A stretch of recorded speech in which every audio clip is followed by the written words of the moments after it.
Hunting is a tradition that demands respect for the land, for the animals, and for the gear you carry into the field. Whether you're stalking whitetail in thick timber or glassing elk on a ridge line, the caliber you choose isn't just a number stamped on the barrel, it's a decision that can make or break the hunt. But let's be honest, some people out there make really questionable choices.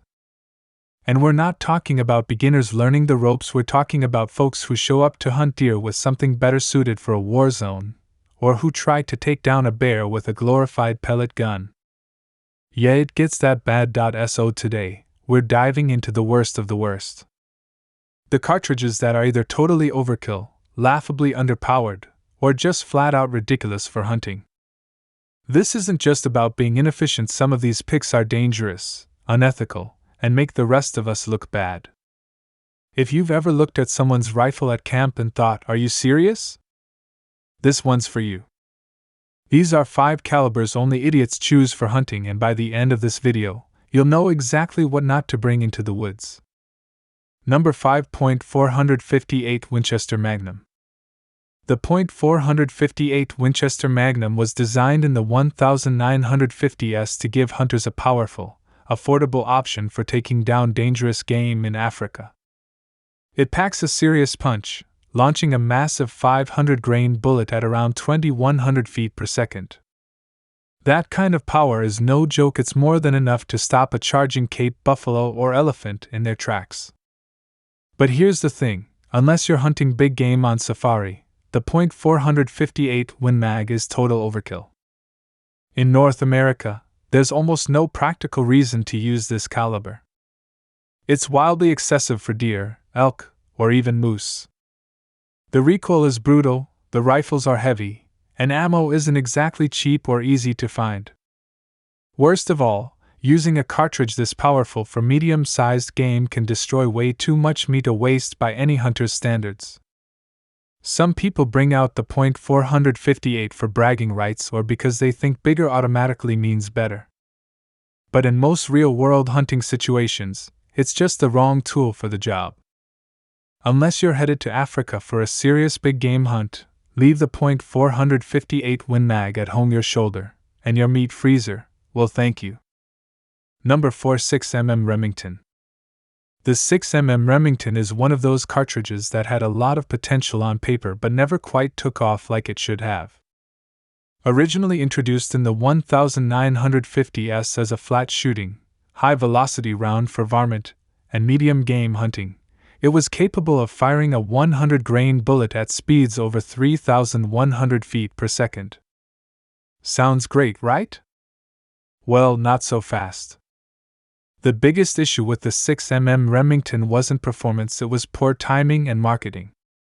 It got overshadowed by the .243 Winchester, which hit the market around the same time but had the backing of Winchester's popular rifles. As a result, the .243 became the go-to choice for young hunters, while the 6mm Remington faded into the background. Beyond popularity, there are some real-world drawbacks. Ammo is hard to find and expensive compared to more mainstream calibers. Barrel twist rates on early rifles weren't ideal for heavier bullets, which limited performance on larger game. And if you're not a reloader, good luck finding a box of 6mm Remington at your local sporting goods store. Number 3. .444 Marlin. The .444 Marlin was introduced in the mid-1960s as a powerhouse lever-action cartridge, aimed at hunters who wanted big bore performance without stepping into the punishing recoil of rounds like the .4570. On paper, it delivered throwing a 240 to 300 grain bullet with plenty of energy for deer, bear, and even moose at close ranges. But in reality, the .444 Marlin lives in a weird middle ground where it's not the best at anything. Its biggest flaw? Limited range and bullet selection. The .444 is accurate enough out to about 150 yards, but after that, its trajectory drops fast. It also struggles with heavier, modern projectiles, especially compared to the far more versatile .4570 Government, which has seen a massive resurgence thanks to better ammo options and modern rifle builds. Add to that the fact that .444 Marlin ammo isn't exactly sitting on shelves anymore, and you've got a cartridge that's become more of a nostalgic oddball than a practical hunting choice. Sure, it'll do the job especially in thick woods or brush, but for the average hunter, there are simply better, more flexible calibers available today. Number 2. .300 Remington Ultra Magnum, RUM. The .300 Remington Ultra Magnum, RUM, is one of those cartridges that sounds impressive, and it is, on paper. It's one of the fastest .30 caliber rounds available, capable of pushing a 180-grain bullet at blistering speeds over 3,200 feet per second. That kind of velocity translates to flat trajectories and massive energy at long distances. But here's the catch: the .300 RUM is a classic case of too much gun for most hunters. For starters, the recoil is downright brutal. It's not just uncomfortable, it can be hard to shoot accurately unless you're extremely experienced or shooting from a bench. Then there's the cost and availability of ammo. It's expensive, hard to find, and burns through barrels at an alarming rate. Unless you're a dedicated long-range shooter who handloads, it's just not practical. Most game in North America, whitetails, elk, even moose, can be taken cleanly with far more manageable calibers like the .308 or .36.